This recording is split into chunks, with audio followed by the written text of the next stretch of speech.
Have you moved out yet? Since my eldest son will be living here, you, the dropout daughter-in-law, should leave. At a party showcasing the renovated in-laws' house, my mother-in-law said this to me with a chuckle. Mother-in-law and the couple, William and his wife, have always looked down on me for being a dropout. It seems they plan to take over the house my husband and I renovated. This might be a good chance to show them that everyone has their limits. My name is Olivia, and I'm a 42-year-old housewife. My husband, Jackson, is 40, making me the older spouse. Both my parents passed away from cancer when I was young. They didn't suffer long. They were hospitalized and passed away shortly after. I grew up moving from one relative's house to another. Growing up, I mistakenly felt the need to leave my relatives' homes as soon as possible.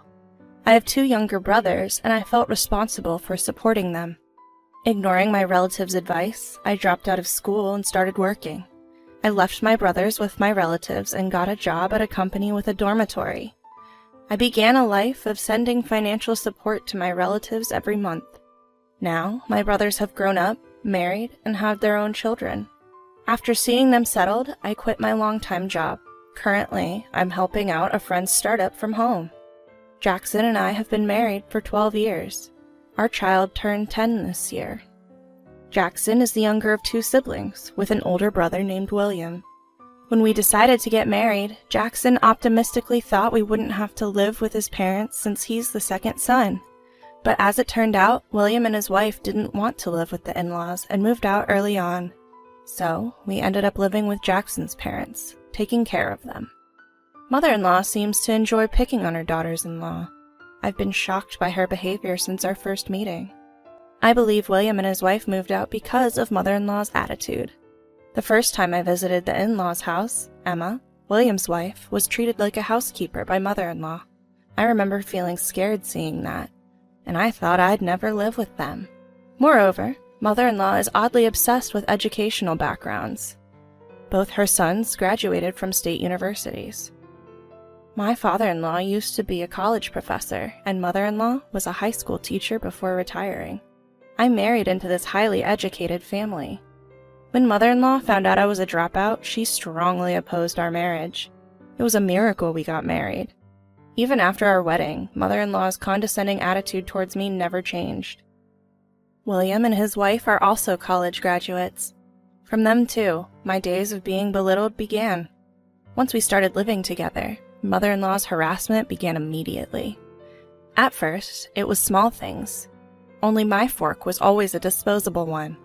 In the beginning, mother-in-law prepared our meals. She also served the food, but I always got a disposable fork. Even the fork I bought for myself would be thrown away by mother-in-law. When I told her, using disposable forks is wasteful, let's stop, she frowned and said, "After all, I don't like washing a non-family member's fork. The idea of washing someone else's fork every time gives me the creeps." I was taken aback by what my mother-in-law said. Back then, I was younger and had never faced such blatant hostility. I wondered if she saw me as an outsider, hence the disposable fork, but it didn't make sense. She kept emphasizing that I was an outsider since I married into the family. Then, I noticed something. Only the towel I used was washed separately, and it was often washed without detergent. Many times it was left damp, leading to a musty smell. I was the only one using a moldy-smelling towel. Perhaps mother-in-law's eagerness to do the chores was a way to subtly torment me. There were times I came home late from work and found myself locked out. "Sorry, I didn't notice," she'd say with a sly grin. I was sure it was intentional. But there was someone else who added to my distress. Emma, my brother-in-law William's wife, or my sister-in-law. When I first met her, she seemed downtrodden, treated like a housemaid by mother-in-law. But once she was free from mother-in-law's grip, she changed. She teamed up with mother-in-law, the very person who tormented her, to harass me.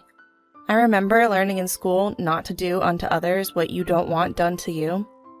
Emma seemed to have forgotten that. The two, once at odds, now seemed eerily close. Every day they'd gossip about me, saying things like, "That's why dropouts are like this," right in front of me. I wish they'd at least gossip out of my sight. Emma seemed like a pushover for mother-in-law. She accepted everything mother-in-law said, and never forgot to sing her praises. The way she constantly tried to please mother-in-law left me speechless. Living like this was stressful. I'd occasionally vent to my husband Jackson, but he seemed not to fully understand. He wasn't entirely on mother-in-law's side, but he wasn't entirely on mine either. He lacked decisiveness, but was genuinely kind. I love Jackson. I don't want to cause him any trouble. If enduring this would bring peace, I was willing to bear it. Jackson did understand my efforts. From time to time, he'd secretly buy me my favorite cookies. Emma would often drop by unannounced. I work remotely, so I'm often in my room during the day. And I'm not just lounging around. I'm busy with back-to-back meetings and writing articles. Lately, Emma's favorite pastime seems to be disrupting my remote meetings.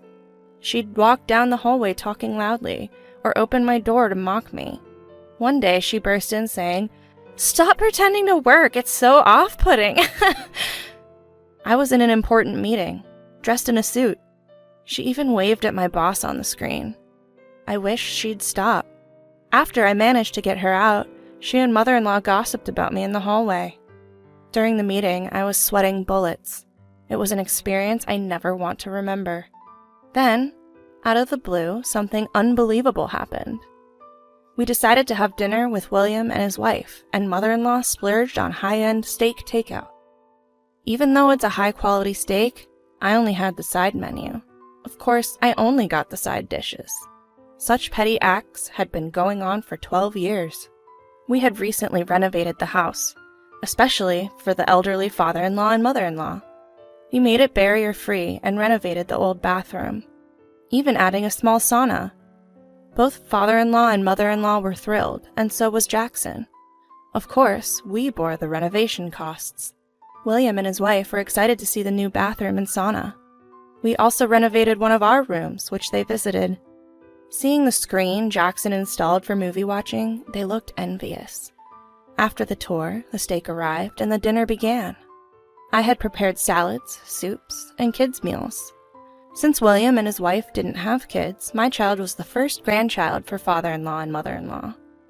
As I nibbled on my side dishes and listened to mother-in-law and William's family discuss the renovation, mother-in-law dropped a bombshell. "When are you moving out? William is moving in, so you need to leave." I was so shocked that I couldn't comprehend her words. "Wait, what do you mean?" "I've put up with you for 10 years. Now that the house is nice, it's time for you to go. I want to live with Emma and her family."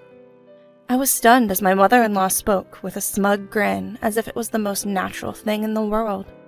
I looked at William and his wife, thinking it was a joke, but they too had the same nasty smiles. "Hurry up and leave." Something inside me snapped at their mocking tone. Even the usually calm Jackson looked stern. I gave Jackson a look, asking, "Do we not have to put up with this anymore?" Jackson smiled and made a big circle gesture above his head. "So, you want us to leave this house?" I asked. Yes, it's been humiliating having a dropout like you here for 10 years. Mother-in-law sneered. I was appalled. After all, she had run away from her own harassment. With Jackson's approval, I felt I no longer had to endure. "We'll move to a new, beautiful, and spacious house," I declared, smiling at William, his wife, and mother-in-law. Now it was their turn to be taken aback. "Huh?" As they stared in disbelief, I repeated myself. Their expressions showed that they hadn't grasped the situation. "Olivia and I were talking about maybe something like this could happen. You can imagine what William and the others would think," the usually quiet Jackson said in a deep voice. From the start, we knew the renovation was for William and his wife. I had overheard them secretly discussing it with mother-in-law. But suggesting a renovation for an aging house seemed normal. I didn't want to believe there was malice behind it. I hesitated to bother Jackson with this, but I decided to let him in on what was happening. At first, Jackson seemed to think it was a joke. But when he heard someone wanted a sauna, he realized something was up. His father has high blood pressure and was advised against using saunas by his doctor. It turned out William was the one pushing for the sauna. We began to suspect that William and his wife planned to make us renovate the house, only to take it from us later, just like cuckoos taking over another bird's nest. We could have confronted William and his wife, or even my mother-in-law, but seeing Jackson's disappointment broke my heart. I think he wanted to trust William and mother-in-law until the very end. It made me tear up. "Why don't we build our own house?" I suggested, looking into Jackson's eyes. "What do you mean? Build a new, beautiful, spacious house? That sounds too good to be true." The first to react was Emma. She had always dreamed of a new home, but William's gambling habits meant they couldn't save up for one. They were also in debt and always strapped for cash.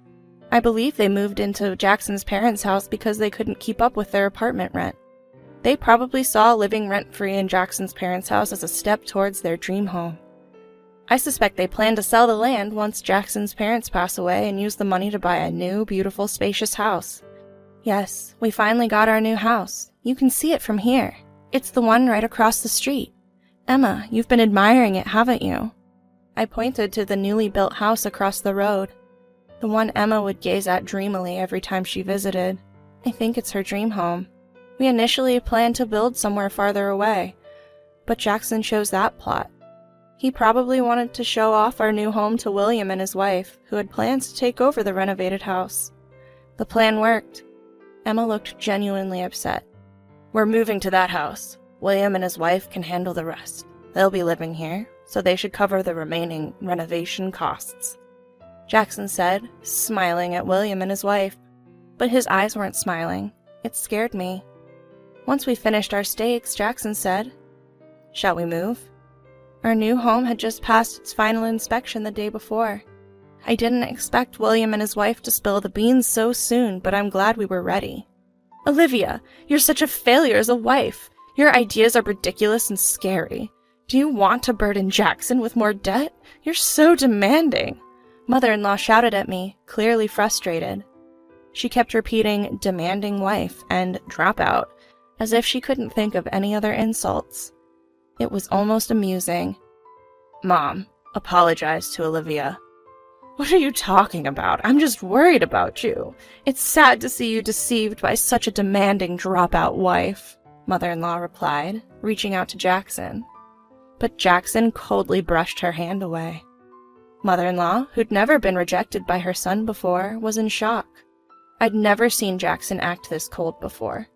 "It's terrible! Deceived by such a demanding wife! Do you plan to ignore me? Jackson's the one burdened with debt. He'll work for this demanding wife for the rest of his life, right? Can't you see that?" Mother-in-law cried out, tears streaming down her face. Jackson looked at her with cold eyes and let out a deep sigh. "Mom, why don't you get it? Olivia earns more than I do.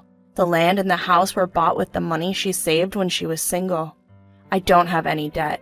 Why can't you be grateful to Olivia?" All eyes turned to me after Jackson's comment. Right after middle school, I started working to financially support my younger siblings who were being raised by our relatives. But those relatives never spent the money I gave them. When I became an adult, they handed it all back to me. At the same time, I also received the life insurance money my parents had left behind. Only when I became an adult did I understand why my relatives had desperately tried to stop me from working right after middle school. It's true. You really should listen to the whole story before jumping to conclusions. Because I never spent money on myself, I grew up not really knowing how to use it. I became a woman whose hobby was saving. When we first got married, I showed Jackson my bank card. He was shocked by the amount. "This is what Olivia saved up. I want her to use it on something she truly desires." I was deeply moved by Jackson's words. I decided right then to use it on something Jackson really wanted. "Olivia made my dream come true. I can't thank her enough," Jackson said with a smile. I felt a bit embarrassed and looked down. I was so happy to see Jackson pleased, and I felt refreshed seeing the stunned faces of William and mother-in-law and the frustrated look on Emma's face. "Oh, by the way, no one but Dad is allowed in our house. Even if you come, you won't be let in." Jackson declared this to everyone present. Father-in-law jokingly said, "Oh, so I can visit," looking pleased. After we left, we could hear Williams shouting and mother-in-law screaming for a long time. After that, true to Jackson's declaration, William, his wife, and mother-in-law were never allowed in our new home. Father-in-law, however, visited almost daily, happily teaching our child chess. According to father-in-law, there's now constant fighting at the spouse's parents' house. Especially between mother-in-law and Emma, there seem to be numerous issues. Every day, they shout at each other, leaving William and father-in-law exasperated. William is now working a side job cleaning at night, burdened with his own debts and the renovation loan. He's losing patience with Emma, who insists on being a housewife. Father-in-law believes it's only a matter of time before they divorce. We've never received apology calls from mother-in-law, but Jackson says there's no need to answer it, so we don't. Our new home is truly wonderful, and we're living comfortably. We even got the border collie puppy our son always wanted. We've set up a small dog run in the yard with artificial turf. Our son is thrilled to have the puppy that mother-in-law wouldn't let him get at her house. Perhaps he had been holding back because of mother-in-law, but in our new home he laughs out loud. Sometimes to drown out the yelling from across the street. We're considering installing soundproofing.